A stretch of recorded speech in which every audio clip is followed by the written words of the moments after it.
இங்கிலீஷை பொறுத்த வரைக்கும் நிறைய கன்ஜங்ஷன்ஸ் இருக்கு. அதுல ஒன்றுதான் கோரிலேட்டிவ் கன்ஜங்ஷன். இந்த வீடியோல நாங்க பார்க்க போறது ஐதர் ஆர், நைதர் நோர். இந்த ஐதர் ஆரை நாங்க ஈதர் ஆர் அப்படின்னு சொல்லலாம்.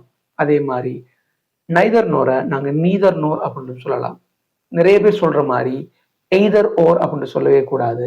அதே மாதிரி நெய்தர் நோர். ஐதர் ஆர் அப்படின்றது ரெண்டு சாய்ஸஸை முன்வைக்கும் போது வரும். அதாவது ரெண்டு தெரிவுகள், ரெண்டு விருப்பங்களை சொல்லும் போது அந்த இடத்துல ஐதர் ஓர் வரும். Should choose either English or French. நீ பிரெஞ்சையோ அல்லது ஆங்கிலத்தையோ கட்டாயம் ரெண்டுல ஏதோ ஒன்றை நீ செலக்ட் பண்ணணும். She eats either fish or meat. அவள் இறைச்சியையோ அல்லது மீனையோ சாப்பிடுகிறாள் அப்படின்னு வரும். I would like to read either English novel or Tamil novel.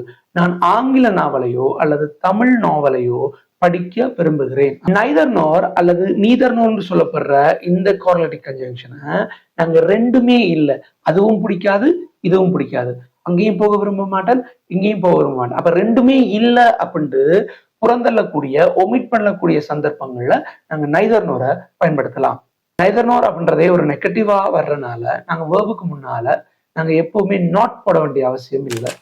I would like to have coffee no tea but I like water. நான் காஃபியையோ அல்லது டீயையோ குடிக்க மாட்டேன், ஆனா நீரை குடிக்க விரும்புகிறேன்.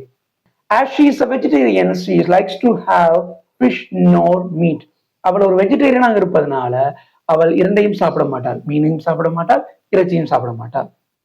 Just remember this. Small changes with SK make you better in English. Thank you.